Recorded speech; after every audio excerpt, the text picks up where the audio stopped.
My dear friends and masters, welcome back to our channel once vegetarianism. నా పేరు స్వప్నేశ్వరి. ముందుగా మనందరి గురువైన డాక్టర్ బ్రహ్మశ్రీ పితామహపత్రి సార్ నా యొక్క అనంతకోటి ఆత్మ ప్రణామాలు. సత్యలోకవాసులకి, దివ్యలోకవాసులకి, మహాకరణలోకవాసులకి, నక్షత్రలోకవాసులకి, ఏంజల్స్కి, మహావతార్ బాబాజీకి, బుద్ధ భగవానుడికి, రామ్తా మాస్టర్, మహా ఉపాధ్యాయుడు, మాస్టర్ టీచర్, ఇమోటల్ గురువైన తండ్రికి నా యొక్క అనంతకోటి ఆత్మ ప్రణామాలు. ఈ వర్తమాన క్షణంలో ఉన్న అనంత విశ్వానికి, విశ్వంలో ఉన్న సమస్త కాంతికి, కాంతి మాస్టర్స్కి, ఇమోటల్ మాస్టర్స్కి, భూమాతకి, పంచభూతాలకి, సమస్త మూగజీవులకి నా యొక్క స్వయానికి కూడా అనంతకోటి ఆత్మ ప్రణామాలు. మరి రోజులాగానే ఈరోజు మరింత జ్ఞానాన్ని, విజ్ఞానాన్ని షేర్ చేయడానికి లక్ష్మీ మేడంకి welcome. Welcome to our session madam. Over to you madam. Lakshmi madam. Thank you madam. నా వాయిస్ ఓకేనా madam? Yes okay. Okay madam. నాకు జన్మనిచ్చిన నా తల్లిదండ్రులకు పాదాభివందనాలు, ఆత్మ ప్రణామాలు, కృతజ్ఞతలు. విశ్వంలోని గురువులందరికీ కూడా నా ప్రణామాలు, కృతజ్ఞతలు. మన గురువు గారు విశ్వగురు బ్రహ్మర్షి పితామహపత్రి మాస్టర్ గారికి, మరి నాకు ధ్యానాన్ని ప్రసాదించిన వంశీ మాస్టర్ గారికి, మరియు రామ్తా మాస్టర్ గారికి నా అనంతకోటి ఆత్మ ప్రణామాలు, కృతజ్ఞతలు. నాకు అవకాశం ఇచ్చిన స్వప్నేశ్వర్ మేడం గారికి, once vegetarianism creator young lady guru madam గారికి నా అనంతకోటి ఆత్మ ప్రణామాలు, కృతజ్ఞతలు. Thank you madam. Thank you very much. మరి విశ్వంలోని ప్రస్తుత వర్తమాన క్షణానికి మరియు నా స్వయానికి, ఈ వర్తమాన క్షణంలోని సమస్త మూగజీవులకి, సమస్త ప్రాణకోటికి నా ఆత్మ ప్రణామాలు, కృతజ్ఞతలు. Thank you.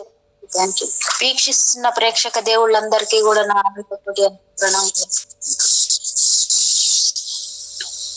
మనం చదువుకునే బుక్ ఈ రోజు ఓషో మాస్టర్ గారికి నా అనంతకోటి ఆత్మ ప్రణామాలు, కృతజ్ఞతలు. క్రైస్తవం అండ్ జన్, కాలకూట విషం, విశాలకు బిరుగుడు, ఓషో మాస్టర్ గారిది. అనువాదకులు, రచయిత, తెలుగులో అనువాదించిన వారు భరత్ మాస్టర్ గారు.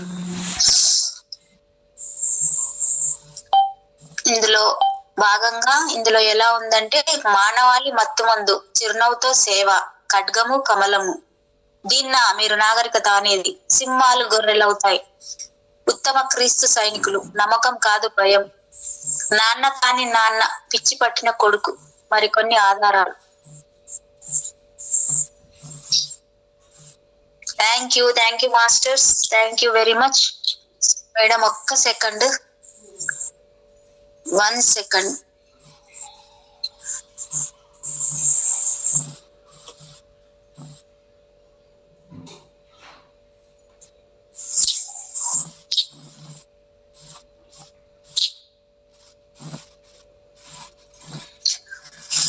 మానవాళి మత్తుమందు,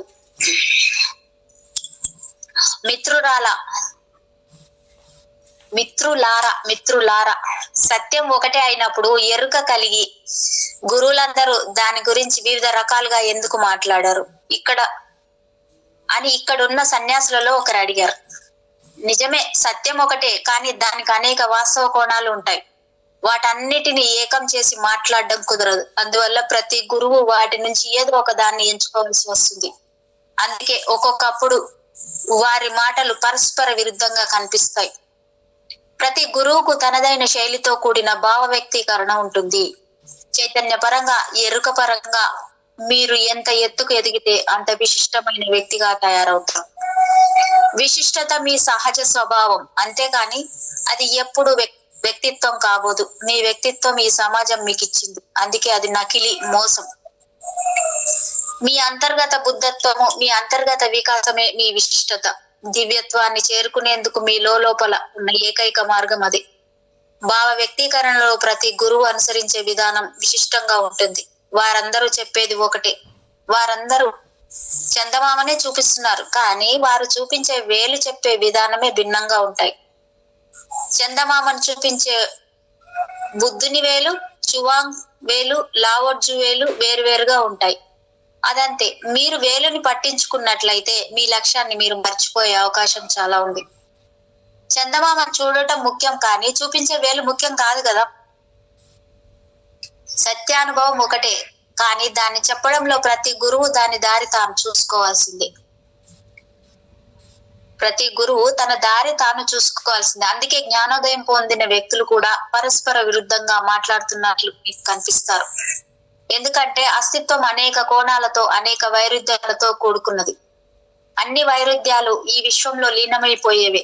అందువల్ల విశ్వం ఈ తీరులోనే ఉంటుంది అని మీరు చెప్పలేరు. ఎందుకంటే దాన్ని వివరించేందుకు ఏ వేదాంతము, ఏ భాష సరిపోవు. అన్ని సిద్ధాంతాలు పాక్షిక సత్యాన్ని మాత్రమే చెప్పగలవు, కానీ పాక్షిక సత్యం సంపూర్ణ సత్యం కాదని గుర్తుంచుకోండి. సత్యాన్ని మీరు విడి భాగాలుగా విభజించలేరు. ఎందుకంటే సత్యం సజీవమైనదే కానీ యాంత్రికమైనది కాదు. మీరు ఒక కారు నుండి విడిభాగాలు విభజించి వాటిని అన్నింటినీ కలిపి కారును చేయగలరు, కానీ జీవమున్న పదార్థాన్ని మీరు అలా చేయలేరు. మీరు ఒక మనిషిని విడి భాగాలుగా విభజించి మళ్ళీ వాటన్నింటినీ కలిపి మనిషిని చేయలేరు. ఒకవేళ మీరు అలా చేసిన ఆ మనిషిలో జీవం ఉండదు, అతనికి శవం మాత్రమే మిగులుతుంది. ఎలా చెప్పాలి అనేది ఎరుక పొందిన వారందరూ ఎదుర్కొన్న పెద్ద సమస్య. అందువల్ల వారు అనేక విధానాలు, సాధనాలు, ధ్యాన పద్ధతులు కనుక్కొని మీ అంతటా మీరు సత్యాన్ని తెలుసుకునేలా వాటి ద్వారాలను తెరిచి ఉంచారు. కానీ ప్రతి గురువుకు అతని మార్గం అతనికి ఉంటుంది. అస్తిత్వాన్ని చేరుకునేందుకు అనేక మార్గాలున్నాయి. ఏ గురువు అయినా ఆ మార్గాలలో ఏదో ఒక దానిని అనుసరించి సత్యాన్ని చేరుకుంటాడు. అందువల్ల తాను సత్యాన్ని చేరుకున్న మార్గం గురించి అతను చెప్తాడు. సత్యం ఒకటే, కానీ దాన్ని తెలుసుకునే మార్గాలు అనేకం. ఈ విషయం సత్యాన్వేషకులకు తెలిసేదాకా వారి మనస్సులలో నిరంతర ఘర్షణ, దురభిప్రాయాలు చోటు చేసుకుంటూనే ఉంటాయి. ఈ సందర్భంగా ప్రఖ్యాత ఉర్దూ కవి మీర్జా గాలిబ్ గురించి చెప్పాల్సిందే. ప్రపంచంలో ఎంతో మంది మహాకవులు ఉన్నప్పటికీ గాలిబ్ చెప్పే విధానం, అతని శైలి చాలా ప్రత్యేకంగా ఉంటుంది. నిజానికి గడిచిన 300 సంవత్సరాలలో అతను గొప్ప ఉర్దూ కవి లేడని చెప్పాలి. అంత గొప్ప ఉర్దూ కవి లేడనే చెప్పాలి. ఉర్దూ చాలా కవితాత్మకమైన భాష. సమకాలీన భాషలు ఎంతో శాస్త్రీయమైనవైనా అవి అంత కవితాత్మకంగా ఉండవు. చాలా సున్నితంగా ఉంటుంది. అది చూపిస్తుంది కానీ దేన్ని నేరుగా చెప్పదు. మీర్జా గాలిబ్ చెప్పిన ఒక చక్కని విషయాన్ని అతని భాషలోనే మీరు చెప్పిన తర్వాత దాని గురించి మీకు అర్థమయ్యేలా వివరిస్తాను. హే ఔర్ బి దునియా మే సుఖం బార్ బహుత్ అచ్చి कहते हैं गालिब का है अंदाज बयान और भी दुनिया में सुखम बार बहुत अच्छे कहता है गालिब का है अंदाज बयान और ఈ ప్రపంచంలో ఎంతో మంది కవులు ఉన్నప్పటికీ గాలిబ్ చెప్పే తీరు, అతని శైలి చాలా ప్రత్యేకంగా ఉంటుందంటారు. ప్రతి గురువు ఎవరెస్ట్ శిఖరంలా ఉన్నతమైన వాడే, ప్రత్యేకమైన వాడే. ఇద్దరు గురువులను ఎప్పుడూ పోల్చకండి. గురువుల విషయంలో అది సరి అయినది కాదు. పోల్చడం అనేది తెలివితేటలకు సంబంధించింది, మానసికమైనది. ఆధ్యాత్మిక దివ్యత్వ ప్రపంచాలలో పోలికకు తాగుండదు. ప్రతి వ్యక్తి విశిష్టమైన వాడే అయినప్పటికీ అందరూ అంకిత భావంతో రకరకాలుగా సత్యానికి శరణన్న వారే. దీనికి ఎంతో అవగాహన శక్తి అవసరం. అయితే ఆ అవగాహన శక్తి ధ్యానానికి సంబంధించిందే కానీ మనసుకు సంబంధించింది కాదు. మీకు వెలుపల ఉన్న మానసిక సంబంధమైన అంటే వేదాంత, సాంకేతిక, విజ్ఞాన శాస్త్రాల వంటి వాటిని మాత్రమే మనసు అర్థం చేసుకోగలుగుతుంది. కానీ మీ లోపల మీ మనసు చాటున ఏదైనా ఉందో అది మనసుకు మించినది. ఎప్పుడైతే మీరు మీ ఆలోచనలను పక్కకు పెట్టి ప్రశాంతంగా ధ్యానం చేస్తూ మీ లోపల మీకు మీరే సాక్షిగా ఉండటం ప్రారంభిస్తారో అప్పుడు అది దానంతటా అదే తెరుచుకుంటుంది. అప్పుడు మీరు అదృశ్యమవుతారు. మీ శరీరం ఎక్కడో ఉంటుంది. మీ మనసు కేవలం లోయల నుంచి వచ్చే ప్రతిధ్వనిలా ఉంటుంది. మీ ఉనికి లోపల అంతర్భాగంలో నిశ్శబ్దం తప్ప ఎటువంటి ఆలోచనలు ఉండవు. ఆ నిశ్శబ్దమే అంతిమమైన దానిని చేరుకునేందుకు అసలైన దారి, మార్గం, వంతెన. ఆ నిశ్శబ్దంలోనే మీకు ప్రామాణికమైన అవగాహన శక్తి ఉదయిస్తుంది. దాంతో మీరు దివ్యత్వానికి దగ్గరవుతారు. అంతిమమైనది మీకు తెలియగానే దాన్ని అందరికి ఎలా చెప్పాలా అనే సమస్య, ఆత్రం మీలో మొదలవుతుంది. ఎందుకంటే లక్షలాది ప్రజలు చీకట్లో పుట్టి ఆ చీకటి అందులో తడబడుతూ జీవిస్తూ అందులోంచి బయటపడే దారి తెలియక ఆ చీకట్లోనే మరణిస్తున్నారు తప్ప వారి జీవితాలలో ఉషోదయ కాంతులు ఉదయించట్లేదు. ఎవరు తమ ఉనికి అందమైన ఉషోదయ కాంతుల ఆశీర్వాదాలతో నిండిపోయిందని తెలుసుకుంటారో వారు దాన్ని అందరికీ పంచాలని కోరుకుంటారు. ఆ కోరిక వారిలో దానంతటదే కలుగుతుంది. కానీ మాటలకు అందని ఆ భావాలను ఏదో ఒక విధంగా అందరికి తెలిసేలా ఎలా చెప్పాలో అని గురువులందరూ ప్రయాసపడతారు. అందుకే వారు చెప్పే మాటల్లో మీకు తేడాలు కనిపిస్తాయి. అందువల్ల మీరు చెప్పే మాటల గురించి ఆలోచించేదానికన్నా మీరే మీ లోపలికి వెళ్ళి మీ అంతర్గత సత్యాన్ని తెలుసుకోవడం చాలా మంచిది. ఎవరు మీకు ఎలాంటి సహాయం చేయలేరు. గురువులు మీకు మార్గాన్ని మాత్రమే చూపించగలరు. మీరే ఆ దారిలో నడవాలి. ఎందుకంటే మీలోకి, మీ అంతర్గత జీవితంలోకి ఎవరూ ప్రవేశించలేరు. కారణం, అక్కడ మీరు సర్వస్వతంత్రులుగా సర్వోన్నతంగా ఉంటారు. అదే మనిషికున్న గౌరవం, మర్యాద, హక్కు. కానీ ప్రజలు అనుకరించడం ప్రారంభించడం వల్లనే చిక్కుల్లో పడ్డారు. మీరు బుద్ధుడిలా వేషం వేసుకొని అతనిలాగే తింటూ, అతనిలాగే నడుస్తూ, నీతి నియమాలను పాటిస్తూ అతనిని అనుసరించినంత మాత్రాన మీరు బుద్ధుడైపోరు. కొన్ని కొండల మధ్య వివిధ క్రైస్తవ తెగలకు చెందిన 3 మఠాలున్నాయి. ఒకరోజు ఆ 3 మఠాలకు చెందిన 3 వ్యక్తులు ఒక చోట కలుసుకొని వారి మఠాల గురించి, ఇతర సమస్యల గురించి చర్చించుకుంటున్నారు. వారిలో ఒకడు, పాండిత్యానికి సంబంధించినంత వరకు మీ మఠాల కన్నా మా మఠమే చాలా ఉన్నత స్థానంలో ఉంది అన్నాడు. వెంటనే రెండో వ్యక్తి, అవును నిజమే, మీ మఠంలో చాలా గొప్ప పండితులు ఉన్నారు. కానీ క్రమశిక్షణకు సంబంధించినంత వరకు మీ మఠం కన్నా మా మఠమే చాలా ఉన్నత స్థానంలో ఉంది. పాండిత్యం వల్ల విషయ పరిజ్ఞానం మాత్రమే లభిస్తుంది. అంత మాత్రాన మీరు విజ్ఞులైపోరు. క్రమశిక్షణ మార్గంలో నడిచినప్పుడే మీరు విజ్ఞానవంతులు అవుతారు. అంతవరకు నిశ్శబ్దంగా ఉన్న 3వ వ్యక్తి నవ్వుతూ, మీరిద్దరూ సరిగానే చెప్పారు. కానీ వినయానికి సంబంధించినంత వరకు మీ మఠాల కన్నా మా మఠమే చాలా ఉన్నత స్థానంలో ఉంది అన్నారు. వినయంగా ఉండడం మంచిదే, కానీ అందుకోసం మీరు మీ అహాన్ని అణుచుకుంటూ బలవంతంగా వినయాన్ని నటిస్తూ ఉంటారు. కానీ అది మీలో తలకిందులుగా దాగి ఉన్న అల్పమైన అహమే తప్ప అసలైన వినయం కాదు. ఒకసారి ఒక వ్యక్తి నా పాదాలను తాకుతుంటే వద్దని వారించాను. వెంటనే అతను, నన్ను వారించకండి, నేను మీ పాదధూళి వంటి వాడిని అన్నాడు. అతను రెచ్చగొట్టేందుకు లే అన్నాను. వెంటనే అతను చాలా కోపంతో, నేను మీ పాదధూళి వంటి వాడినంటారా అన్నాడు. నేనేమీ అలా అనలేదే, మీరే అలా అన్నారు, అందుకే నేను సరే అన్నాను, అంతే అన్నాను అతనితో.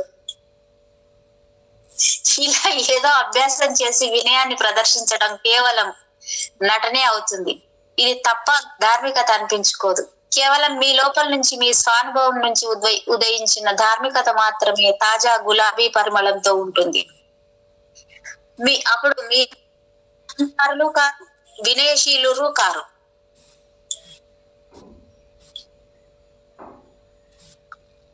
ఎందుకంటే అహంకారం, వినయం ఒక నాణ్యానికి 2 పార్శ్వాలు. మీరు చాలా నిరాడంబరమైన వారు. ఇలాంటి కల్మషం లేని మీ సహజత్వమే మీకు జ్ఞానోదయాన్ని కలిగించి అన్ని విషయాల పట్ల మీకు నూతన దృక్పథాన్ని కలిగిస్తుంది. ఒకసారి అమెరికాలో అబ్రహం లింకన్ జయంతి వేడుకలు జరుగుతున్నాయి. దేశమంతటా జరపాలనుకున్నారు. అందుకోసం వారు అబ్రహం లింకన్ పోలికలున్న వ్యక్తి కోసం అమెరికా అంతా గాలించిన చివరికి అలాంటి పోలికలున్న వ్యక్తి దొరికాడు. దాంతో అతనికి 1 ఏడాది పాటు అబ్రహం లింకన్ లా మసులుకునేలా శిక్షణ ఇచ్చారు. అబ్రహం లింకన్ కి కాస్త నత్తి ఉండేది. అలాగే అతను కాస్త కుంటుతూ నడిచేవాడు. శిక్షణలో భాగంగా 1 ఏడాది పాటు అతను నత్తిగా మాట్లాడడం, కుంటుకుంటూ నడవడం నేర్చుకుని దేశంలోని అన్ని రాష్ట్రాలలో 1 ఏడాది పాటు జరిగిన జయంతి వేడుకల్లో పాల్గొనడం వల్ల అతనికి అదే అలవాటైపోవడంతో ఇంటికి వచ్చినా కూడా అలాగే మసులుకునేవాడు. దాంతో కుటుంబంలోని వారందరూ అతనితో, జయంతి వేడుకలు అయిపోయాయి, ఇంకా నువ్వు ఇలా నత్తిగా మాట్లాడడం, కుంటుకుంటూ నడవడం అవి చెయ్యక్కర్లేదు అన్నారు. వెంటనే అతను, నేనెవరు అనుకుంటున్నారు, నేను అబ్రహం లింకన్ అన్నాడు. 2 ఏళ్ల అలవాటు అతన్ని అలా చేసింది. ఎంతకీ అతని ప్రవర్తనలో మార్పు రాకపోయేసరికి అతనిని మానసిక వైద్యుని వద్దకు తీసుకెళ్లారు. వైద్యుడు ఎంత ప్రయత్నించినా అతనిలో ఎలాంటి మార్పు రాలేదు. చివరికి వైద్యుడు అతనిని అబద్ధాలు కనుక్కునే యంత్రంపై నిలబెట్టి ఇప్పుడు చెప్పు, నువ్వు అబ్రహం లింకన్ వా అని అడిగాడు. దానికి అతను కాదు అని నిజమే చెప్పాడు. అయినా ఆ యంత్రం కాదు, అతను అబద్ధం ఆడుతున్నాడు, అతనే అబ్రహం లింకన్ అంది. మనసు పొరల్లో బలంగా నాటుకుపోయిన వాటిని యంత్రం కూడా కనిపెట్టలేకపోయింది. మనసు అచేతన పొరల్లోకి నటన బాగా చొచ్చుకుపోగలదు. ఎందుకంటే మనసు అచేతన పొర దాని సచేతన పొర కంటే 9 రెట్లు పెద్దదిగా ఉంటుంది. అందువల్ల మీ అచేతన మానసంలోకి ఏదైనా బలంగా ప్రవేశిస్తుందో అలా మీరు చివరికి జీసస్ లా, మహమ్మద్ లా ప్రవర్తించడం ప్రారంభిస్తారు. కానీ అది కేవలం నటన మాత్రమే. అయితే నటన ఎప్పటికీ పరిణతి చెందిన ఉనికి కాబోదు. మీపై బాహ్యంగా విధించే ఎలాంటి క్రమశిక్షణనైనా నేను వ్యతిరేకిస్తానని అందరూ అంటుంటారు. మీ అంతర్గత వికాసం నుంచి మీ జీవితం ఉదయించాలి. నేను కోరుకునేది అదే. మీ ఎరుక నుంచి ఉదయించిన నైతికత, క్రమశిక్షణలే మిమ్మల్ని నీడలా వెన్నట్టి ఉంటాయి. మీరు అనుకుంటున్న మహానుభావులందరూ అన్ని విషయాలను అందరి బాహ్యంగా రుద్దడం వల్ల అవన్నీ మీ అచేతన మానసంలోకి ప్రవేశించాయి. దాంతో మనిషి ఆ ప్రకారం మరమనిషిలా ప్రవర్తించడం ప్రారంభిస్తాడు. అందుకే ఈ ప్రపంచం దీనాతి దీనంగా జీవిస్తుంది.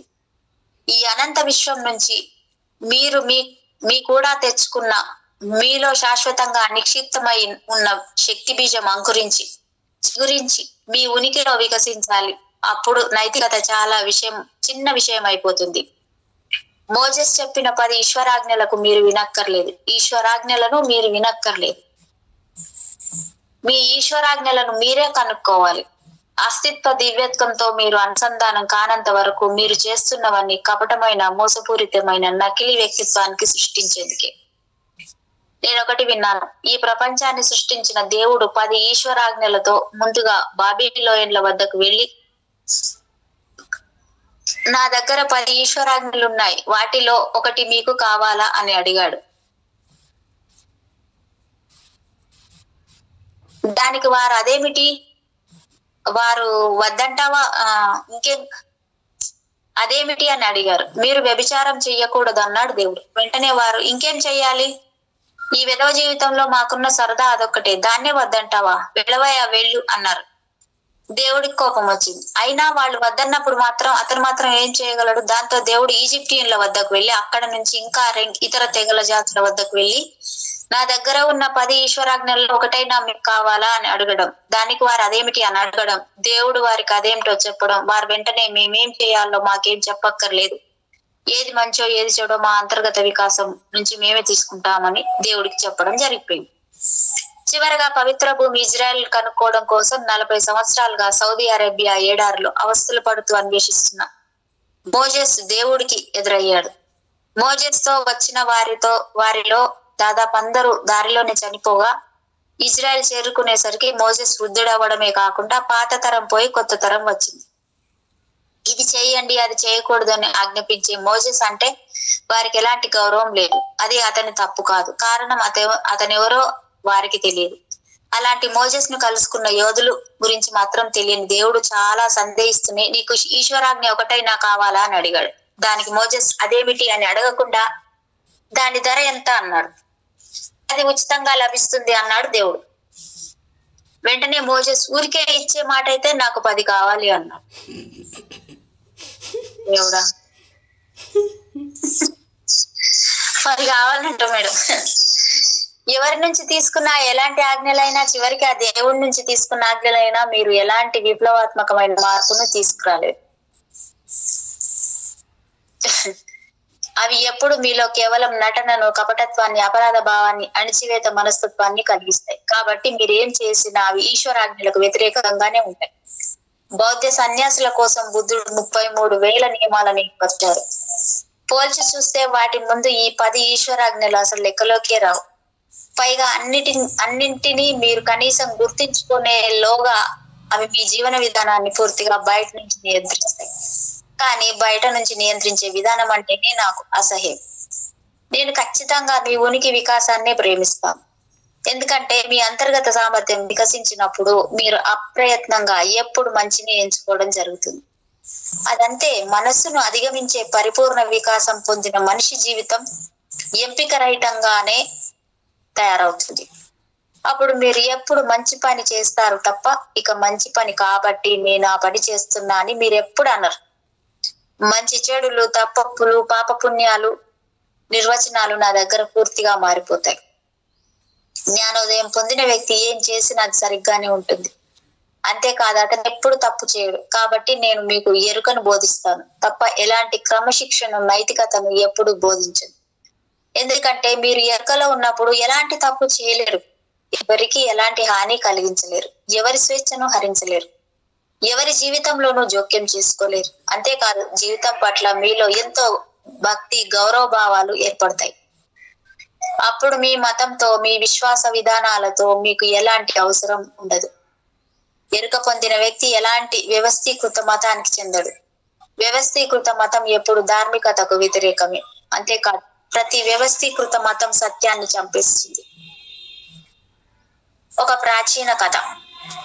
ఒక పిల్ల పిశాచం పరిగెత్తుకుంటూ వచ్చి ఆయాసపడుతూ, మీరంతా ఇక్కడేం చేస్తున్నారు? మన వ్యాపారానికి ప్రమాదం ఏర్పడింది, అక్కడ ఒక మనిషి సత్యాన్ని కనుక్కున్నారు అంది పెద్ద పిశాచంతో.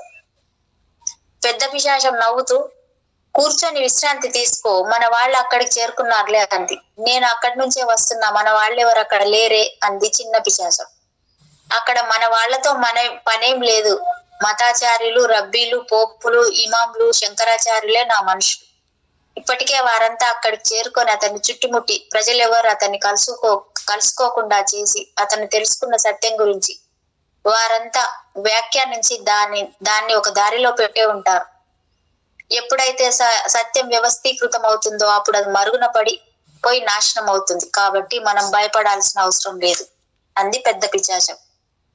ప్రజలు అలవాటు ప్రకారం పాత పద్ధతిలోనే పాపాలు చేస్తున్నారు. అందువల్ల పోప్ ఒక కొత్త పాపాన్ని కనుక్కున్నాడు. అదొక గొప్ప ఆవిష్కరణ. అదేమిటంటే మీరు నేరుగా దేవుడితో సంప్రదించకూడదు, కేవలం మతాచార్యుల ద్వారానే మీరు దేవుడితో సంప్రదించాలి.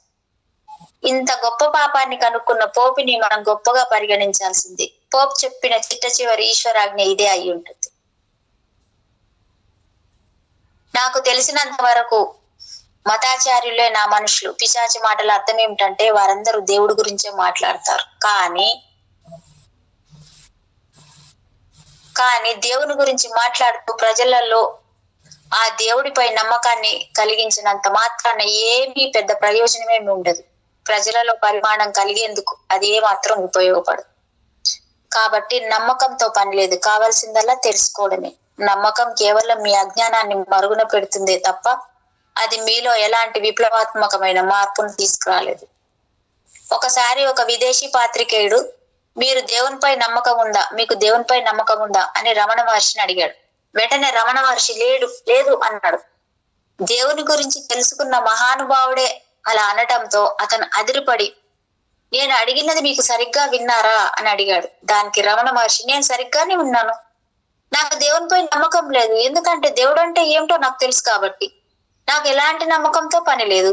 ఈ మొత్తం అస్తిత్వం అంతా దివ్యమైనది. దేవుడు ఒక వ్యక్తి కాదు, అలాంటి దేవుడు ఎక్కడా లేడు. ఈ విశ్వంలోని ప్రతి అణువు దివ్యమైనది అని నాకు తెలుసు, కాబట్టి ఎలాంటి నమ్మకాలతోనూ నాకు పని లేదు అన్నాడు. నమ్మకాలు ఎంతో అందమైన, ఎంతో శోభాయమానమైన ఈ అస్తిత్వం దివ్యత్వాన్ని ప్రజలు తెలుసుకోకుండా చేస్తాయి. ప్రపంచంలో అన్ని మతాలు, మతాచార్యులందరూ ప్రజలకు దేవుడు, దయ్యము, స్వర్గము, నరకము, తప్పు, ఒప్పు, పాపం, పుణ్యం అంటూ బోధిస్తూ వాటిని ప్రజలు గుడ్డిగా నమ్మేలా చేస్తున్నారు. అసలు పాపం అంటే ఏమిటో మీరందరూ స్పష్టంగా తెలుసుకోవాలని నేను కోరుకుంటున్నాను. క్రైస్తవులు చెప్పే పాపం గురించి కాదు. పాపం అంటే మతి మరుపు, మిమ్మల్ని మీరు మర్చిపోవడమే అసలైన పాపం. అలాగే మిమ్మల్ని మీరు తెలుసుకోవడమే అసలైన పుణ్యం. మిమ్మల్ని మీరు తెలుసుకున్న మరుక్షణం ఈ అస్తిత్వం అంతా ఏదో కొత్తదనం సంతరించుకున్నట్లు మీకు అనిపిస్తుంది. మీలో అద్భుతమైన ప్రేమ, దయ, కరుణ పొంగి ప్రవహిస్తాయి. ఈ విషయాన్ని సూర్యోదయం కాగానే పరమానంద పరవశంతో మురిసిపోతూ వికసించిన పుష్పం తొలిసారిగా తనకి ఎంతో అందమైన, అద్భుతమైన పరిమళం ఉందని తెలుసుకున్నట్లుగా మీరు తెలుసుకుంటారు తప్ప అదేదో మీరు అలవరుచుకున్న విషయం కానే కాదు. మిమ్మల్ని మీరు తెలుసుకునేందుకు ఏ వ్యవస్థీకృత మతంలోనూ మీరు భాగస్వాములు కానక్కర్లేదు. ఈ అస్తిత్వంతో నేరుగా మాట్లాడుకోవచ్చని మీకు తెలుసు. దాన్ని నిరూపించేందుకు ఎలాంటి వాదనతోనూ పని లేదు. స్వర్గం నరకం ఇలా మీకు తెలియని విషయాలపై వాదన అవసరం, కానీ సూర్యుడు చంద్రుడు నక్షత్రాలతో కూడిన నిండిన ఆకాశం లాంటి మీకు తెలిసిన విషయాలపై ఏదైనా వాదన మీకు అవసరమా?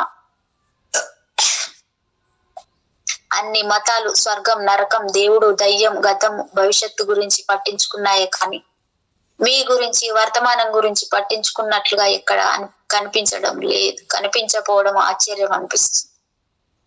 అన్ని మతాలు జీవనానికి జీవితానికి వ్యతిరేకమైనవి. జీవాన్ని వ్యతిరేకించడం అంటే దేవుణ్ణి వ్యతిరేకించినట్లే. జీవాన్ని వ్యతిరేకిస్తూ జీవితాన్ని త్యజించమని బోధించిన వారెవరైనా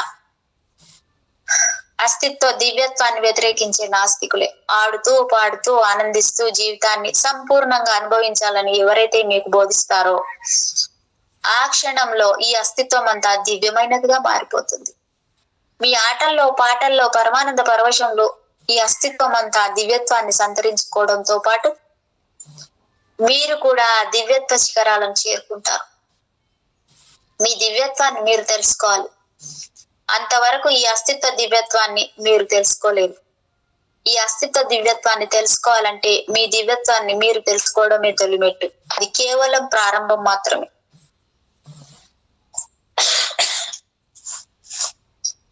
ప్రతిదీ సృష్టించబడాల్సిందే, లేకపోతే అది ఎక్కడి నుంచి వస్తుంది అనేది అన్ని మతాల భావన.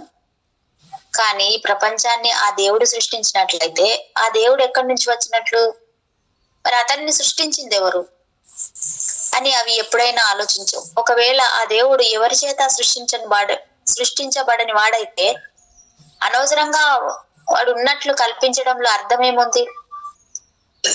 అందుకే వాటి భావన పూర్తిగా తప్పు. అనవసరమైన కల్పనకు తావివ్వకుండా ఊహకు అతి తక్కువ ప్రాధాన్యం ఇస్తూ పనిచేయడమే శాస్త్రీయ పరిశోధనలన్నింటి మౌలిక సూత్రం. మన దేవుణ్ణి మరొక పెద్ద దేవుడు సృష్టించినట్లయితే ఆఖరి దేవుణ్ణి ఎవరు సృష్టించారనే ప్రశ్న అలా కొనసాగుతూనే ఉంటుంది తప్ప దానికి సమాధానం మీకెప్పుడు దొరకదు. కాబట్టి ఉన్న అస్తిత్వమే చాలు. అందుకే నేను మీకు దివ్యత్వం గురించి బోధిస్తాను తప్ప దేవుడి గురించి బోధించు. మతాచార్యుడే దేవుడిని సృష్టించాడు. మిమ్మల్ని అపరాధ భావనకు గురి చేసి భయపెడుతూ ఓదార్చే ఆ దేవుడు కేవలం కట్టుకథ. మీలోని భయము మేడం అర్థమైంది మేడం. దేవుడికి శక్తికి చైతన్యానికి దివ్యత్వానికి ఉన్నది అర్థమైంది తేడా? ఇప్పుడు అర్థమవుతుంది మేడం. అంటే మన ముందుకు ఏదో ఈ సబ్జెక్ట్ ఇలా రావాల్సిందే మేడం, మనం నేర్చుకోవడానికే కదా. ఇప్పుడు ఇక్కడ దేవుడు అనేది ఇప్పుడు అడుగుతుంటే చూడండి ఎలా ఉందో, అంత దేవుడా దివ్యత్వమా ఏది గొప్పదనేది. అదే అంటే దివ్యత్వమే గొప్పది కదా, మనలోని అస్తిత్వమే గొప్పది కదా. అదే మరి ఎక్కడో బయట నుంచి ఎవరో రారు కదా మేడం, మన లోపల ఉన్న దాన్ని మనం వెతుక్కుంటూ బయట నుంచి ఉన్న వాళ్ళని రాండి నాకు అన్ని చేయండి అంటే ఎక్కడి నుంచి వస్తుంది? రాదు అసలు. మిమ్మల్ని అపరాధ భావనకు గురి చేసి భయపెడుతూ ఓదార్చి ఆ దేవుడు కేవలం కట్టు కదా. మీలోని భయము అపరాధ భావనలపైనే అన్ని మతాలు ఆధారపడి ఉన్నాయి. కానీ అది అసలైన ధార్మికత కాదు. అసలైన ధార్మికత మీరు దేనికి భయపడకుండా, మీలో ఎలాంటి భయాలు లేకుండా, కట్టుకథ లాంటి ఎవరిని తెలియని ఆ దేవుని చేతిలో మీరు బానిసలా కీలు బొమ్మలా కాకుండా చేస్తుంది. నా పరిజ్ఞానం మేరకు ఒకవేళ దేవుడు అనేవాడే ఉన్నట్లయితే వాడు మనిషి స్వేచ్ఛను హరించేవాడే అవుతాడు. ఒకవేళ ఆ దేవుడే మిమ్మల్ని సృష్టించాడనుకున్నా అసలు మిమ్మల్ని ఎందుకు సృష్టించినట్లు? క్రైస్తవ మతం ప్రకారం దేవుడి ప్రపంచాన్ని క్రీస్తుకు పూర్వం 4000 సంవత్సరాల క్రితం మాత్రమే సృష్టించాడు. అంటే కేవలం 6000 సంవత్సరాల క్రితమే దేవుడి ప్రపంచాన్ని సృష్టించాడన్నమాట. మరి ఎప్పటి నుంచో శాశ్వతంగా ఉన్న ఆ దేవుడు అంతవరకు ఏం చేస్తున్నట్లు? అసలు ఎందుకు అకస్మాత్తుగా ఈ ప్రపంచాన్ని సృష్టించాలనుకున్నట్లు? అనవసరంగా ఎలాంటి కారణం లేకుండా పిచ్చి పిచ్చిగా ఈ ప్రపంచాన్ని ఎందుకు సృష్టించినట్లు? అనంత కాలంగా గాఢ నిద్రలో ఉన్న ఆ దేవునికి అకస్మాత్తుగా మెలకువ వచ్చి లేచి ఉంటాడు.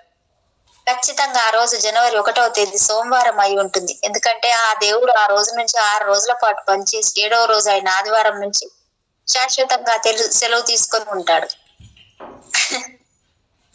అందుకే అప్పటి నుండి దేవుడు మళ్ళీ కనిపించలేదు. గడిచిన 3000 సంవత్సరాలలో 5000 యుద్ధాలు జరిగాయి. ఇంతకన్నా గందరగోళం ఏం కావాలి? అన్ని దేశాలు అణుశక్తి దేశాలుగా మారేందుకు ఎంతగానో ప్రయత్నిస్తున్నాయి. బీద భారతదేశం కూడా అలాగే తయారైంది.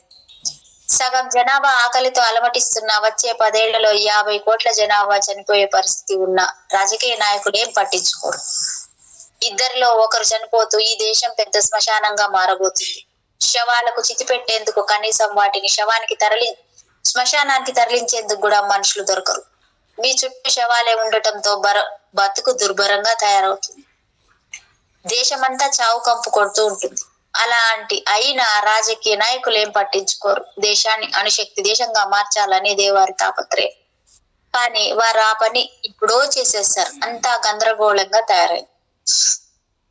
ఈ పరిస్థితి మనిషే చక్కదిద్దాలి, కానీ దేవుడు వల్ల కాదు. అయితే మనిషి తనను తాను చక్కదిద్దుకున్నప్పుడే ఆ పని చేయగలడు. ప్రపంచమంతా ఆత్మహత్య చేసుకొని దిశగా పయనిస్తుందని గుడ్డి ప్రజానికానికి చెప్పి ఒప్పించడం చాలా కష్టం. ఈ విశ్వంలో బుద్ధుడు, జీసస్, లావోజు, రింజాయ్ వంటి మహాత్ములను సృష్టించింది ఏకైక గ్రహమైన మన భూమి. ఈ శతాబ్దం ముగిసే నాటికి అదృశ్యమైపోయే పరిస్థితి దాపురించింది. ఈ మొత్తం అస్తిత్వంలో ఎలాంటి జీవం లేని అనేక లక్షల నక్షత్రాలు, పాలపుంతలు ఉన్నాయి. కానీ ఆశ్చర్యం ఏమిటంటే అతి చిన్న గ్రహమైన ఈ భూమి మీద మాత్రమే జీవరాశి ఉంది. ఈ భూమి కన్నా 6000 రెట్లు పెద్దదైన సూర్యుడు కూడా ఈ అనంత విశ్వంలో ఒక మామూలు నక్షత్రమే. మనం ఉంటున్న ఈ పాలపుంతలో ఇంతకన్నా చాలా పెద్ద సూర్యగ్రహాలు అనేకం ఉన్నాయి. కానీ ఈ భూమే మన ఇల్లు. మనల్ని మనం సరిదిద్దుకోలేకపోతే ఈ మానవాళిని సరిదిద్దలేం. మనం ఆనందంగా జీవించేలా ఈ భూమిని మలుచుకోలేం. దేశాలు, మతాలు, తెగలు అవసరమే లేదు. దివ్యమైన ఈ భూమి అంతా ఒక ప్రపంచం. ఇదే సత్యం. కానీ ఈ సత్యాన్ని తెలుసుకోవాలనుకునే వారెవరైనా ముందు తమ గురించి తాము తెలుసుకోవాలి. తమ అంతర్గత వాస్తవాన్ని అన్వేషించాలి. ఒక మనిషికి పిచ్చెక్కింది. ఆ పిచ్చిలో అతను చనిపోయానని అనుకుంటున్నాడు. నువ్వు తాగుతున్నావు, తింటున్నావు, తిరుగుతున్నావు అంటే నువ్వు బతికి ఉన్నట్లే కదా అని ఎవరెంత నచ్చజెప్పినా అతను వినకుండా చచ్చిపోయిన వారు అలా చేయరు. మీకెవరు చెప్పారు? బహుశా మీరు కూడా చనిపోయినట్లే, కానీ ఆ విషయం మీరు మర్చిపోయారు. నాకు గుర్తుంది, అంతే తేడా అంటూ వాదిస్తున్నాడు. వేరే దారి లేక అతనిని మానసిక వైద్యుని వద్దకు తీసుకెళ్లగా, బాధపడకు, నీలాంటి చాలా మందికి నేను చికిత్స చేశాను అన్నాడు వైద్యుడు. వెంటనే ఆరోగి, అది సరే, ఇంతకు మీరు బతికే ఉన్నారని అనుకుంటున్నారా అన్నాడు. కంగు తిన్న వైద్యుడు, ఇంతకీ నువ్వు చికిత్స చేయించుకునేందుకు వచ్చావా లేక నాకు చికిత్స చేసేందుకు వచ్చావా అన్నాడు.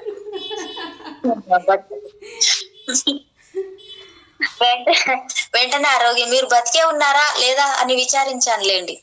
వీళ్ళంతా తాము బతికే ఉన్నామని అంటున్నారు. నేనైతే నిజమే చెప్తున్నా, నేను చనిపోయాను అన్నాడు. ఎంతో అనుభవం ఉన్న వైద్యుడు అతనితో, చనిపోయిన వారికి రక్తం కారదంటారు, నువ్వేమంటావు అన్నాడు. అవును, చనిపోయిన వారికి రక్తం కారదని విన్నాను అన్నాడు రోగి. వెంటనే అతనికి చిన్న కత్తితో అతని చేతిపై చిన్న ఘాటు పెట్టి, చూడు రక్తం కారుతుంది కదా, ఇప్పుడేమంటావు? నువ్వు బతికి ఉన్నట్లా లేకపోతే చనిపోయినట్లా అన్నాడు. వెంటనే ఆ రోగి, నేను విన్నది తప్పని, చనిపోయిన వారికి కూడా రక్తం కారుతుందని దీంతో తెలిపోయింది అన్నాడు. దేవుడా, ఇలాంటి వారితో ఏం చేయగలం? ఒకవేళ ఇలాంటి వారికి మీరు ఏదో ఒక విధంగా సహాయపడాలనుకున్నా అది అంత సులభమైన విషయం కాదు. అందుకే ఎంతో అనుభవం ఉన్న మానసిక శాస్త్రవేత్తలందరూ మనస్తత్వ శాస్త్రం పని అయిపోయింది అంటున్నారు. ఎందుకంటే దాని వల్ల ప్రజలకు పెద్దగా దక్కింది ఏమీ లేదు. మీ ఆస్తంతా ఖర్చు పెట్టి 15-20 సంవత్సరాల పాటు మానసిక వైద్యం చేయించుకున్నా మీరు అలాగే ఉంటారు. ఇంకా చెప్పాలంటే మీ పిచ్చి పెరుగుతుందే గాని తగ్గదు.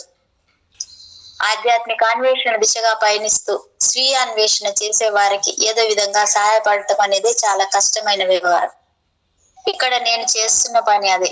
మీ అంతర్గత కేంద్రాన్ని మీరు తెలుసుకునేలా చేయడం ఒక్కటే నా ముఖ్య కర్తవ్యం.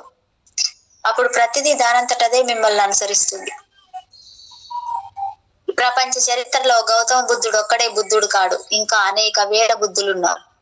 వారి గురించి ఈ ప్రపంచానికి తెలియకపోవచ్చు. అసలు బుద్ధ అంటే ఎరుక కలిగి ఉండటం. అంతేకాని అది గౌతమ బుద్ధుని పేరు కాదు. గౌతమ బుద్ధుని అసలు పేరు గౌతమ సిద్ధార్థుడు. అతనికి ఎరుక కలిగింది, అదొక గుణం. బుద్ధత్వం అంటే అదే. బుద్ధుడు అంటే తన గురించి, ఈ అస్తిత్వం గురించి పరిపూర్ణమైన ఎరుక, జ్ఞానోదయం పొందినవాడు. ఎరుక కలిగి జ్ఞానోదయం పొందినవాడు అని అర్థం. బుద్ధత్వం ఏ ఒక్కరి గుత్తాధిపత్యం కాదు. ఎరుక పొందిన వాడు ఎవరైనా బుద్ధుడే. ఒకరు నిద్రలో ఉంటాడు, ఒకడు మెలకువలో ఉంటాడు. కానీ నిద్రలో ఉన్నవాడు ఏ క్షణంలోనైనా మెలుకోవచ్చు. సత్యం తెలిసిన వ్యక్తికి అహం ఉండదు. ఎందుకంటే సత్యము అహము ఒక చోట కలిసి ఉండలేవు కాబట్టి.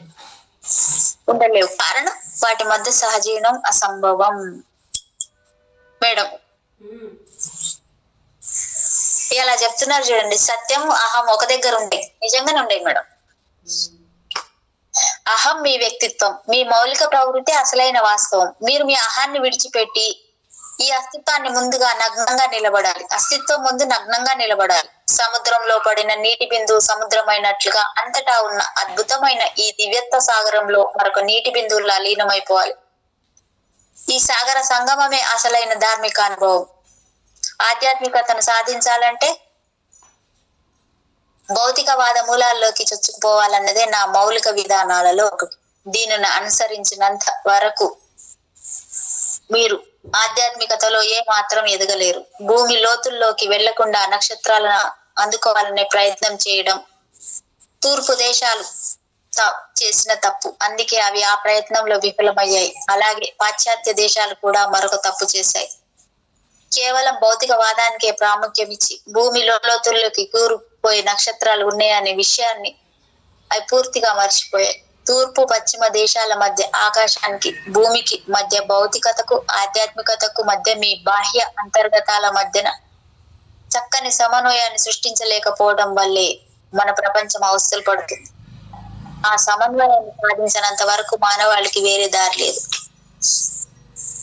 అందుకే నేను ఎప్పుడు వీళ్ళు ప్రతి ఒక్కరు జోర్బాల బుద్ధుడిలా తయారవ్వాలని, భౌతికవాదానికి జోర్బా సంకేతం అయితే ఎల్లలు లేని విశ్వాన్ని చేరుకోవాలనే తపనతో విహరించే స్వేచ్ఛా విధానానికి బుద్ధుడు సంకేతం.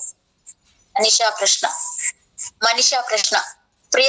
ప్రియతమ గురువర్య, గత రాత్రి మీ వ్యంగ్య ఉపన్యాసం మాకు ఎంతో విస్మయాన్ని కలిగించిన అది మమ్మల్ని ఎంతగానో ఆకట్టుకుంది. కానీ శిష్యునికి జ్ఞానోదయం అయినప్పుడు దానిపై ఎప్పుడు ఏమాత్రం ఆధారపడకుండా అతను నిజంగా కేవలం గురువు చూపించే కరుణను మాత్రమే అర్థం చేసుకుంటాడా?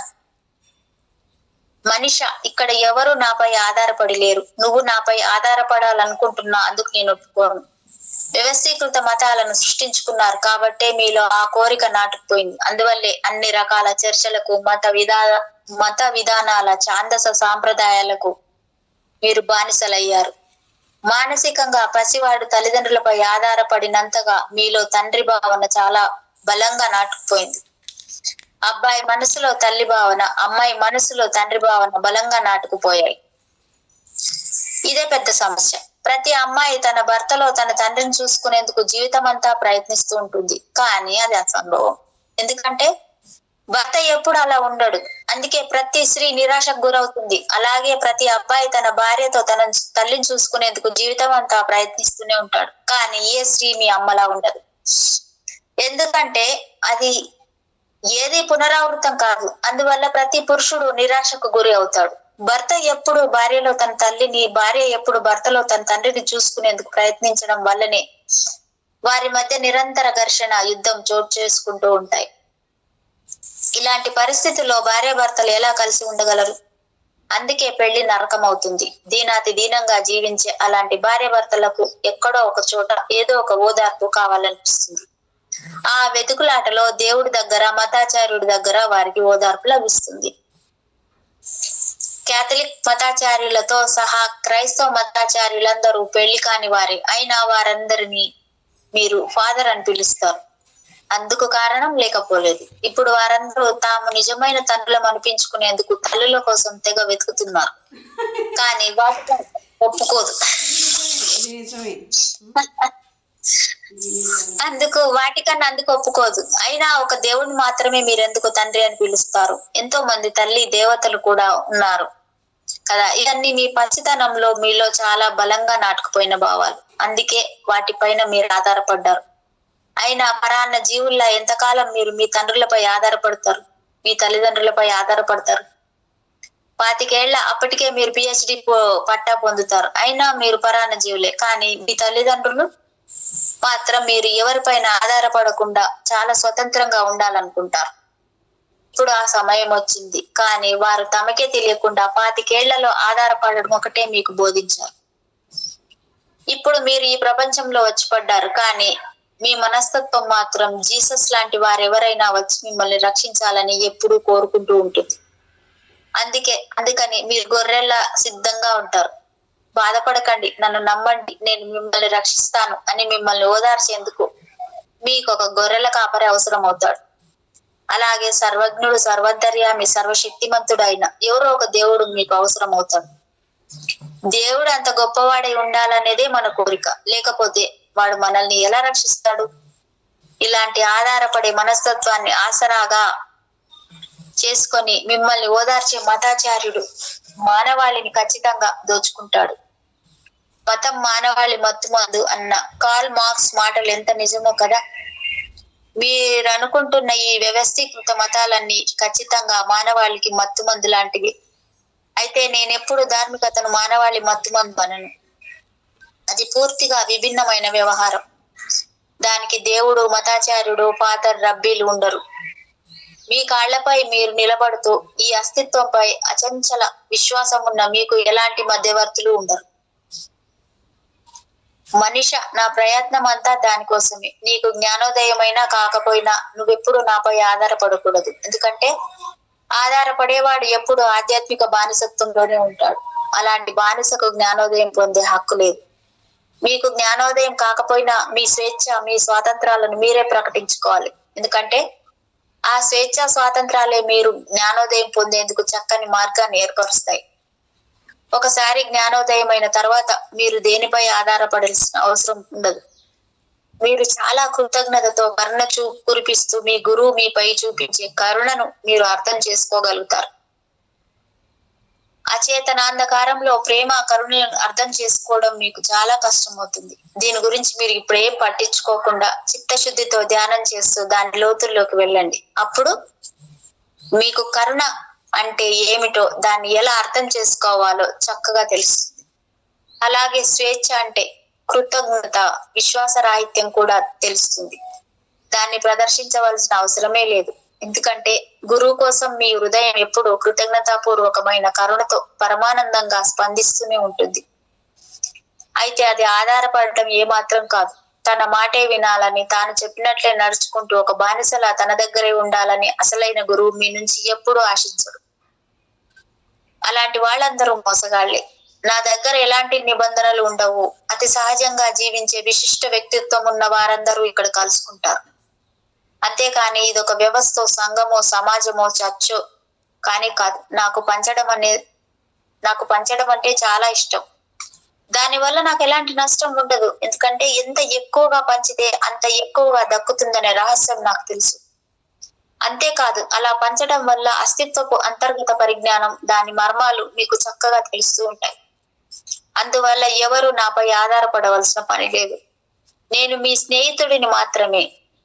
గురువర్య అంటూ మీరు నన్ను పిలిచినా అది మీ ప్రేమే తప్ప అలా పిలవమని నేను ఎప్పుడు మిమ్మల్ని ఆజ్ఞాపించలేదు. మిత్రమా అని కూడా మీరు నన్ను పిలవచ్చు. అసలు ఎలాంటి సంబోధన లేకుండా మీరు నన్ను ప్రశ్న అడగవచ్చు. ఎందుకంటే ఎలాంటి నిబంధనలు లేని గాఢమైన ప్రేమానుబంధం మన మధ్య ఉంది. కాబట్టి సంబోధించడం ముఖ్యం కాదు. దీని గురించి మీకు వివరంగా చెప్పాలి. మీరు ఎవరినైనా మీపై ఆధారపడేలా చేసినప్పుడు మీరు కూడా అతనిపై ఆధారపడేలా తయారవుతారు. ఆధారపడటం అనేది ఇద్దరికి సంబంధించిన విషయం అని మీరు ఎప్పుడైనా ఆలోచించారా? ఒక బానిసకు గురువైన వాడు ఆ బానిసకు బానిస అయినట్లే ప్రజలకు నాయకుడైన వాడు కూడా ప్రజలను అనుసరించేవాడే. నాయకుడు ఎప్పుడు తన పదవిని కాపాడుకునేందుకు ప్రజలు ఎటుపోతున్నారో నిరంతరం గమనిస్తూ వారి ముందుకు వచ్చి వారికి కావలసినట్టుగా, అది ఎంత ప్రమాదకరమైన, ఎంత విషతుల్యమైన ఏమాత్రం పట్టించుకోకుండా మాట్లాడుతూ ఉంటారు. మీ భార్య, మీ భర్త, మీ పిల్లలు ఇలా ఎవరిని మీపై ఆధారపడేలా చేయకండి. ఎందుకంటే మీరు ఎంతగా వారిపై మీపై ఆధారపడేలా చేస్తే, వారిని మీపై ఆధారపడేలా చేస్తే మీరు కూడా వారిపై ఆధారపడేలా తయారవుతూ ఉంటారు. కాబట్టి వారికి స్వేచ్ఛ ఇవ్వండి. స్వతంత్రంగా జీవించేందుకు వారందరికీ మీరు సహాయపడండి. అప్పుడు వారిలాగే మీరు కూడా స్వతంత్రులు అయ్యేందుకు అది మీకు సహాయపడుతుంది. అలా ప్రజలకు స్వాతంత్రాలను మనం బోధించగలిగినప్పుడు మతంలోని కట్టు కథలన్నీ అదృశ్యమవుతాయి. ఒక రబ్బీ, ఒక క్రైస్తవ మతాచార్యుడు చక్కని స్నేహితులు వచ్చే ఆదివారం గోల్ఫ్ ఆడాలని ఇద్దరు నిర్ణయించుకున్నారు. ఒకవేళ నేరాంగీకారం కోసం ఆ రోజు చర్చికి చాలా మంది వస్తే నేను రావడం కాస్త ఆలస్యం అవుతుంది. అంతవరకు నువ్వు చర్చి బయట వేచి ఉండు అని క్రైస్తవ మతాచార్యుడు రబ్బీతో అన్నాడు. ఆ ప్రకారమే రబ్బీ చర్చి బయట నిరీక్షించి ఎప్పటికీ మిత్రుడు రాకపోవడంతో చివరికి చర్చి వెనక నుంచి వెళ్లి మిత్రుని కలిసి, ఇప్పటికే ఆలస్యమైంది, ఇంకా చాలా మంది ఉన్నారు కాబట్టి నువ్వు ఎలా చేస్తున్నావో చూసి అలాగే నేను చేస్తాను. ఇంతలో నువ్వు వెళ్ళి తొందరగా తయారైరా అన్నాడు రబ్బీ. సరే చూడు అన్నాడు క్రైస్తవ మతాచారి. ఇంతలో ఒకడు వచ్చి నేను మానభంగం చేశాను అన్నాడు. వెంటనే క్రైస్తవ మతాచార్యుడు $10 ధర్మహుండీలో వేసి $5 హైలీ మేరీకి చెల్లించు అన్నాడు. వెంటనే రబ్బీ, అర్థమైంది, నువ్వు వెళ్ళి తొందరగా తయారైరా, ఇంతలో నీ పని పూర్తి చేస్తాను. అతనిని పంపించి అతను కుర్చీలో కూర్చున్నాడు. మధ్యలో తెర అడ్డు ఉంది కాబట్టి కేవలం మాటలు మాత్రమే వినిపిస్తాయి, కానీ అక్కడ ఎవరున్నారో ఎవరికీ తెలియదు. ఇంతలో మరొకడు వచ్చి నేను కూడా మానభంగం చేశాను అన్నాడు. వెంటనే రబ్బీ అతనితో $20 ధర్మహుండీలో వేసి $5 హైలీ మేరీకి చెల్లించు అన్నాడు. వెంటనే అతను, అదేమిటండి, ఇప్పుడే కదా మీరు ఒకటితో $10 ధర్మహుండీలో వేసి $5 హైలీ మేరీకి చెల్లించమన్నారు. నేను చేసిన తప్పు కూడా అదే కదా, మరి నన్ను $20 చెల్లించమంటారేంటి? అంటే కొన్ని సెకండ్లలో ధరలు పెరిగిపోతాయా అన్నాడు. బాధపడకు, $10 అదనంగా చెల్లించడం అంటే అర్థం నువ్వు మరొక మానభంగం చేసిన నేరంగీకారం కోసం నువ్వు మళ్ళీ ఇక్కడికి రానక్కర్లేదన్నమాట. అంటే రెండింటికి మొదలే. నేను తొందరగా వెళ్ళాలి, వెళ్ళవయ్యా వెళ్ళు అన్నాడు రబ్బీ. అలా నేరాంగీకారం కోసం వచ్చిన వాళ్ళు చెప్పేది ఏ మాత్రం వినకుండా మీరేం చెప్తారో నాకు తెలుసు. దొంగతనము, హత్య, మానభంగం, ఇంతకన్నా మీరేం చేయగలరు?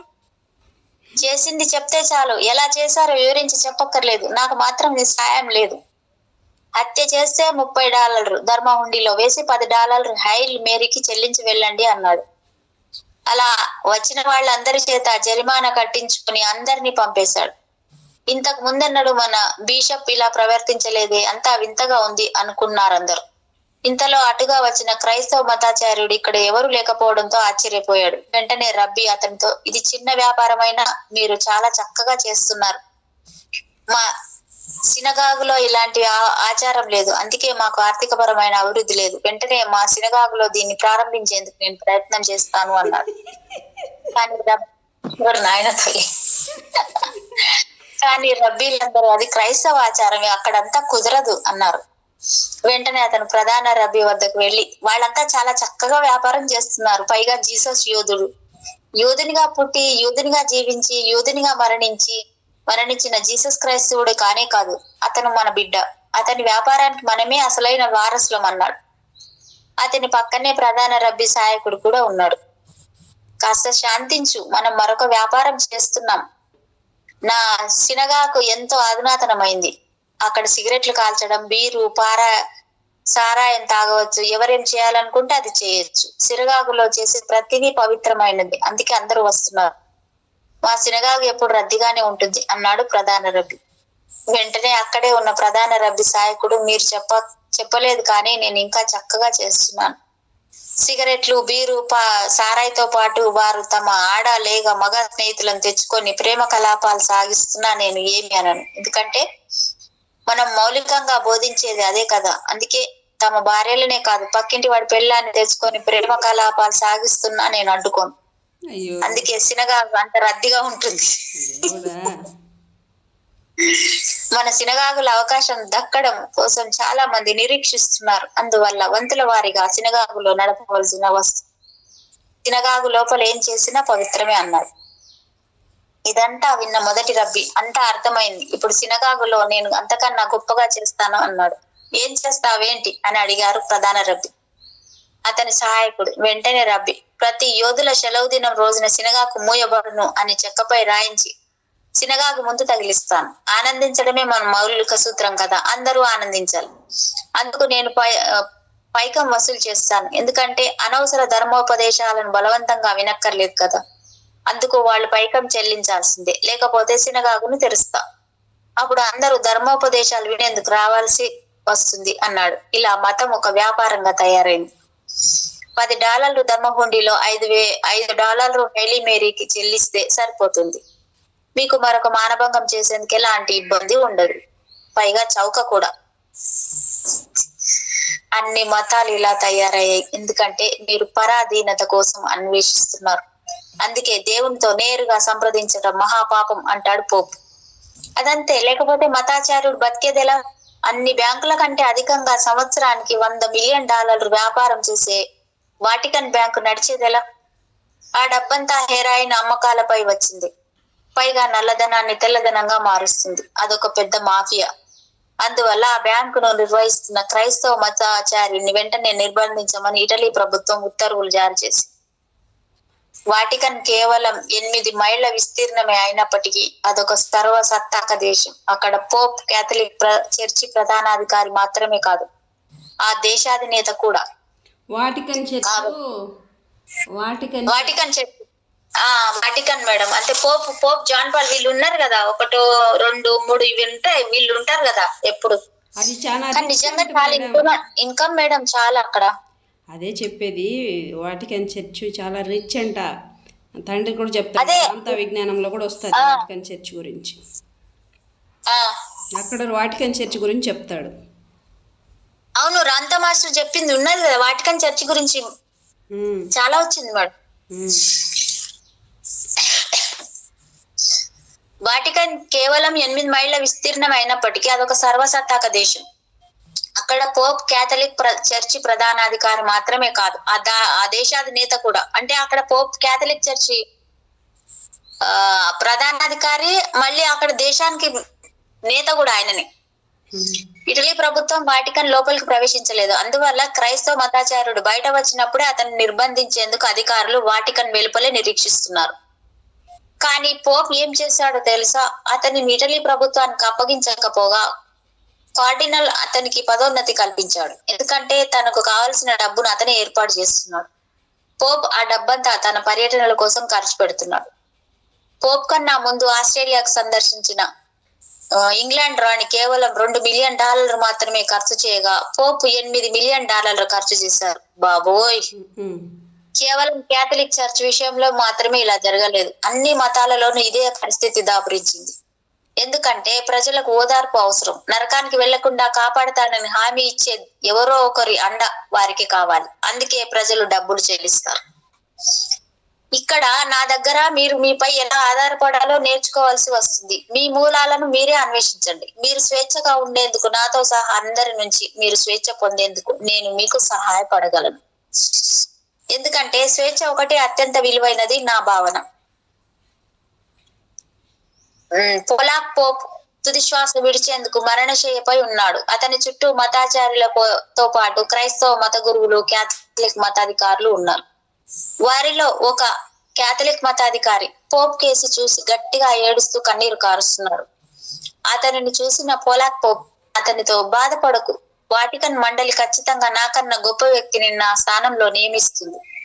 అతను నాకంటే గొప్పగా చేస్తాడని నేను ఖచ్చితంగా చెప్పగలను అన్నాడు. వెంటనే అతను గతంలో కూడా ఇలాగే మాట ఇచ్చారు, కానీ ఊ అంటూ ఇంకా గట్టిగా ఏడ్చాడు. చిరునవ్వుతో సేవ. మిత్రులారా, మేము మీతో విభేదించలేమా, మిమ్మల్ని విమర్శించలేమా అని ఓ సన్యాసి నన్ను అడిగాడు. అందరూ తెలుసుకోవాల్సింది మంచి ప్రశ్న ఇది. ఇదేమీ వాదోపవాదాలు జరుపుతున్న క్లబ్ కాదు మేడం. ఓవర్ టైం మేడం 5 నిమిషాలు ఉంది మేడం. ఉందా? 20 నిమిషాలా? 5 మినిట్స్. ఓకే. చదువుతున్న పేర మేడం, చదువుతున్న పేర అయిపోయింటే ఓకే, లేదంటే కంటిన్యూ చేయండి. పేరా కంప్లీట్ అయింది, ఇంకోటి మొదలు పెడుతున్నా. ఓకే. ఇది మళ్ళీ కొంచెం చదవాలా మళ్ళీ లాస్ట్ది. ఉమ్, ఇది నాకు అర్థం కాలేదు మేడం, ఇది చెప్పండి నేను చదువుతాను. పొలాక్ పోపు తుది శ్వాస విడిచేందుకు మరణశయ్యపై ఉన్నాడు. అతని చుట్టూ మతాచార్యులతో పాటు క్రైస్తవ మత గురువులు, కేథలిక్ మతాధికారులు ఉన్నారు. వారిలో ఒక కేథలిక్ మతాధికారి పోప్ కేసి గట్టిగా చూసి ఏడుస్తూ కన్నీరు కారుస్తున్నాడు. అతనిని చూసిన పొలాక్ పోపు, బాధపడకు, వాటికన్ మండలి ఖచ్చితంగా నాకన్నా గొప్ప వ్యక్తిని నా స్థానంలో నియమిస్తుంది. అతను నాకంటే గొప్పగా చేస్తాడని నేను ఖచ్చితంగా చెప్పగలను అన్నాడు. వెంటనే అతను, గతంలో కూడా ఇలాగే మాట ఇచ్చారు సార్, కానీ ఊ అంటూ ఇంకా గట్టిగా ఏడ్చాడు. అంటే అది అప్పట్లాగా మాట చెప్పారు కానీ చేయలేదని దుఃఖం అతనికి బాగా. అక్కడ మతానికి సంబంధించి అక్కడ చర్చిలో ఆడు చేసే ఇవన్నీ బాగా ఇంకా బాగా గట్టిగా నిర్బంధంగా చేయాలని అతని కోరిక. అది అంటే ఇతను చనిపోతున్నాడు కానీ ఎప్పుడు కూడా తుది శ్వాస విడిసి విడిసి ఈ మాటనే చెప్తున్నారు అన్నట్టు నాకు అనిపించింది మేడం. అదే ఓకే ఫినిష్ చేసుకుందాం madam. Okay, thank you so much. మీకు నా యొక్క హృదయపూర్వకమైన కృతజ్ఞతలు. ఈ వర్తమానానికి, అనంతానికి, విశ్వానికి, శాంతికి, కాంతికి, ప్రేమకి, చైతన్యానికి, దివ్యత్వానికి, సమస్తానికి, సర్వానికి thank you so much. Thank you.